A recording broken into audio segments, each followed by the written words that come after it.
Welcome to Goa blog one. तो guys, मैं आपको पूरी गोवा की एक प्रॉपर आइटनरी एंड सब कुछ शेयर करने वाली हूँ इस ब्लॉग में। तो ये है ब्लॉग नंबर 1 एंड ये जो जर्नी है ये पुणे से चालू हुई थी। तो गोवा जाने के 3 तरीके हैं, 3 ट्रांसपोर्ट बाय मीन्स आप जा सकते हैं, बस, by plane and by train.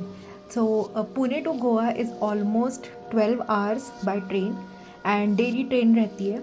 So it's around 5 p.m. in the Pune station and then जो टाइम पे वो यहाँ से डिपार्चर होगी सेम टाइम पे एट अराउंड 12 आवर्स वो आपको पुणे के मडगांव में पहुँचा देगी। तो हमने अपनी जर्नी शुरू करी थी मडगांव एक्सप्रेस से एंड देन ये जो है ये मडगांव पे हमको अराउंड सेम टाइम पे 5 बजे सुबह मडगांव एक्सप्रेस पहुंचा दिया था हमको मडगांव स्टेशन पे एंड देन वहाँ से हमारा सफ़र चालू होता है। तो अब मैं बताती हूँ कि आपको बाय ट्रेन मडगांव से नॉर्थ गोवा कैसे पहुँचना है। तो गोवा बेसिकली 2 पार्ट में डिवाइड है, south Goa and north Goa. South Goa लोग इसलिए जाते हैं क्योंकि वो शांत है और वहाँ पे पीस है।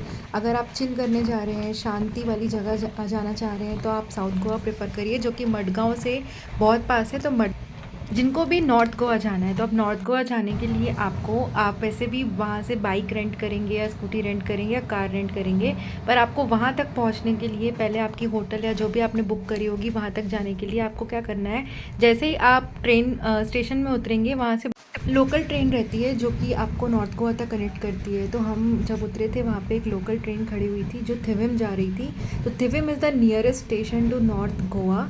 तो आप थिविम उतर सकते हैं। थिविम से उतरने के बाद आप वहाँ से भी स्कूटी बाइक रेंट कर सकते हैं, नहीं तो आप सबसे प्रिफर्ड लोकेशन रहने का आप कलंगुट बीच चूज़ करिए। नॉर्थ गोवा जो भी जा रहे हैं, कलंगुट बीच के आसपास स्टे ऑप्शंस बहुत सारे अवेलेबल हैं। आप जैसे ही जाएंगे वो तब भी आपको मिल जाएगा, या आप मेक बाय ट्रिप, अगोडा या बहुत सारे जो ऐप्स हैं होटल बुकिंग के लिए वहाँ से कर सकते हैं गाइज। बीच के आसपास बहुत ही लोकल फ्ली मार्केट है, तो वहाँ से आप अगर कोई सामान भूल गए हैं लेना चाहते हैं तो ले सकते हैं, और बहुत ही सारे स्टाइलिंग ऑप्शंस हैं यहाँ पे। तो गाइज सबसे पहले हमने अपनी होटल ले ली।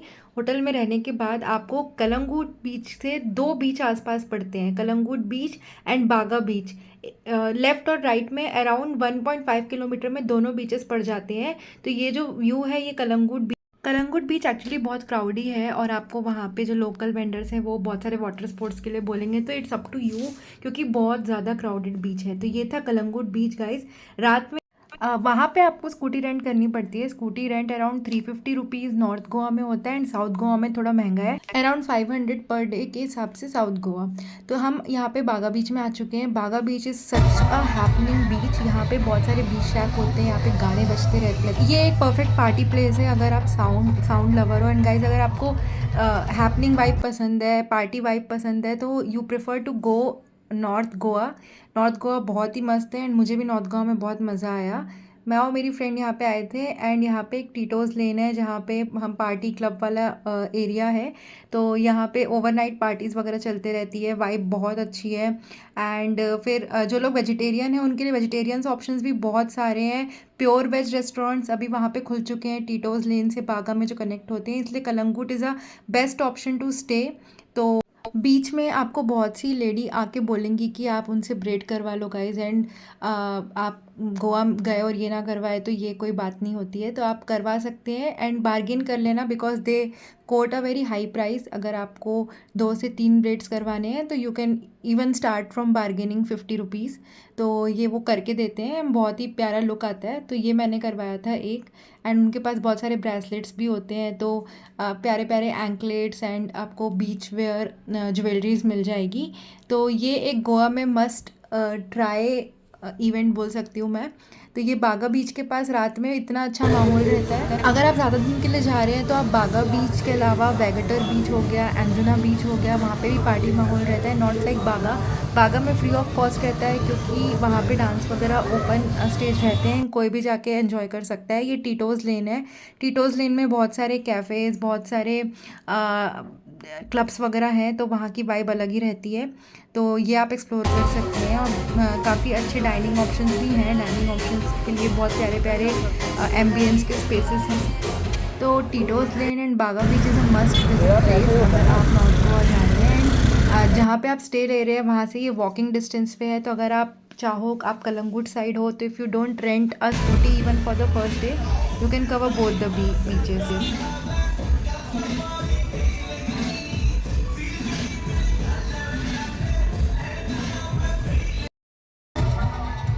तो ये था कुछ नॉर्थ गोवा के ग्लिम्सेस। एंड नॉर्थ गोवा में बेसिकली 2 से 3 बीच हैं जो वॉकिंग डिस्टेंस पे हैं और पब्लिक ट्रांसपोर्ट भी चलता है वहाँ पे। तो अब जो नेक्स्ट बीच है ये कैंडोलिम बीच है। Candolim beach is like a normal beach, बहुत ही फेमस है। तो कुछ फ़ोटोज़ वहाँ पे क्लिक किए मैंने, वहाँ पे ज़्यादा देर नहीं स्पेंड किया। ब्यूटीफुल बीच है गाइस। बीच तो सारे सेम होते हैं, बट हाँ यहाँ के वाइब अलग है। Candolim is a famous beach, Calangute is a famous beach and बागा बीच। तो ये 3 बीच तो आप अपने फर्स्ट डे कवर कर सकते हो, नॉट फर्स्ट डे तो 1.5 डेज़ में ये तीनों बीच आप कवर कर सकते हैं। मैक्सिमम फॉरेनर्स यहाँ पे होते हैं जो कि नॉर्थ गोवा एक्सप्लोर करने को आते हैं। तो सेकेंड डे आप कलंगुट से लेफ़्ट टुवर्ड्स ट्रेवल करके आप पहुँचेंगे कैंडोलिम। एंड कैंडोलिम से आप भी जा सकते हैं अगुआडा फोर्ट। ये फोर्ट बहुत पास में है। यहाँ पे बीच में कायाकिंग के ऑप्शंस भी हो। तो अगवाडा फोर्ट जो है उसकी तरफ निकल चुके हैं। एंड वो थोड़ा सा एक काइंड ऑफ ट्रैकिंग टाइप बोल सकते हैं, नॉट बिग ट्रैकिंग बट थोड़ा जो पहाड़ टाइप का एरिया है, तो स्कूटी वगैरह ध्यान से चलाना पड़ता है।